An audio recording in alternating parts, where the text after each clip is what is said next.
Hello everyone and welcome back to ThursDev. I'm your host Luke, and today I wanted to talk to you about ambition. I actually surprised myself recently when I realized that, to date, with over 70 videos in this game development series, I still haven't explicitly addressed this subject, despite it being something that is sort of among the most early lessons anyone thinking of creating a game needs to hear. Today's lesson, I think, needs to be said and insisted upon as often as possible for not only first-time developers, but professionals with years of experience as well, so I plan on doing just that today. It's a very simple concept, so I don't think we'll need to spend a lot of time on it, but here we go. Think small.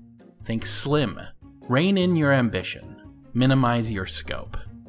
To a certain extent, this does correspond in many ways with the idea of feature creep in that we should avoid adding too much to a project. But there are some fundamental differences between this and the act of avoiding feature creep in that feature creep is a destructive additive process, while today's lesson is in building an infrastructure that is non-conducive to feature creep. The concept of thinking small also ties in neatly with the establishment of game design pillars, but in many ways is a slightly deeper, lower-level concept. At the very inception of a game, something that I see people at every level of game development fall into the trap of, and ultimately suffer from, is a tendency to overcommit and to be too ambitious. To let their imaginations run wild and unchecked, and not consider scope. This is, of course, particularly egregious with first-timers who don't have a feel for how much effort is required even for a very small-scale project, but even seasoned game designers will often show that their eyes are bigger than their stomachs, as it were, by not thinking small. If you've ever asked for advice on what to do with your first few projects, a responsible reply should usually include start small.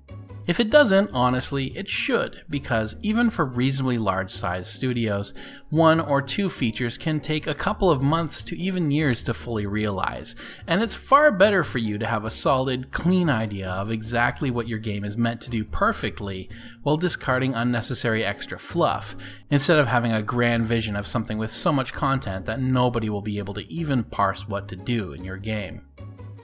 You want to begin right from the get-go by setting a maximum size for your project.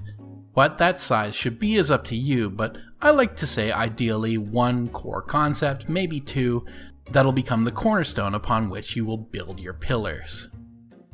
Feature-rich games can be great, that's not something I intend to dispute. I personally love the concept of games like Crusader Kings and Europa Universalis, for example, but they're extremely difficult as a player to start, and their gambits in complexity aren't carefully considered and meant to cater to a very specific demographic that is into that kind of thing. Paradox Development Studio is also a team of 80 working for years at a time on incremental changes to an existing framework. It's very easy to create too much superfluous gameplay that your players won't even want to interact with.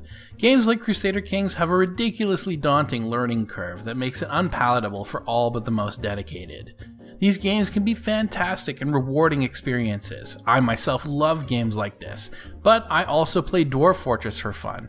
But I wouldn't want to make a game like it, unless I had a lot of experience and the technological resource surplus already to begin on something like that. You may feel as though the creation of something limited and small would be unrewarding, but many of the greatest and most successful games on the market focus on a very narrow set of goals, and the less noise there is obstructing the player's access to those goals, the more fun they often are.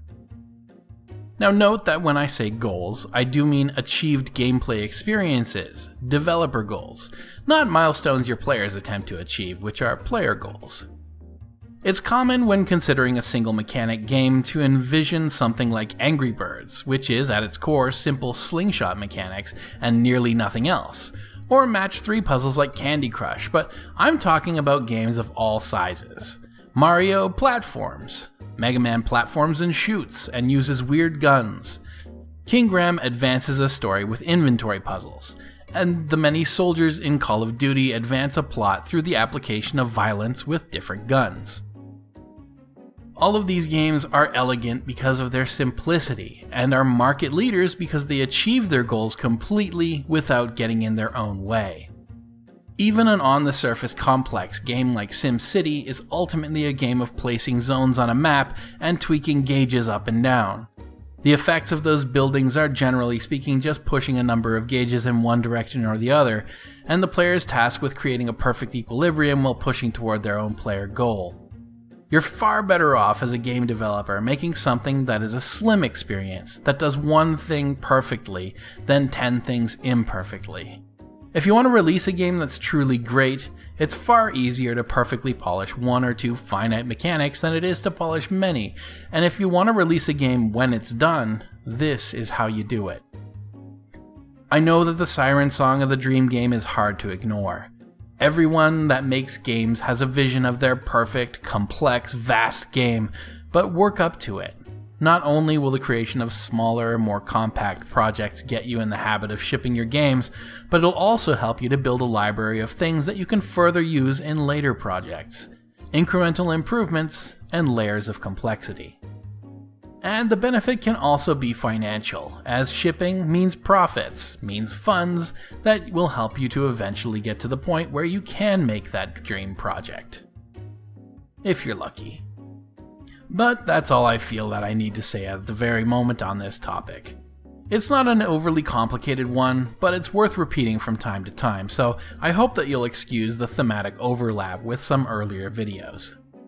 Thank you for joining me today. I hope that you found today's video educational and entertaining, or at least one of those, and that you'll consider sticking around and enjoying more of the content that we have to offer. If you'd like to join this little collective of game enthusiasts who love both the creation and consumption of video games, you're welcome to subscribe to our channel, or visit levelzeronpcs.com, which is our home away from YouTube. Regardless though, I appreciate your taking the time to drop by, and I hope that I'll see you around here again soon. Take care.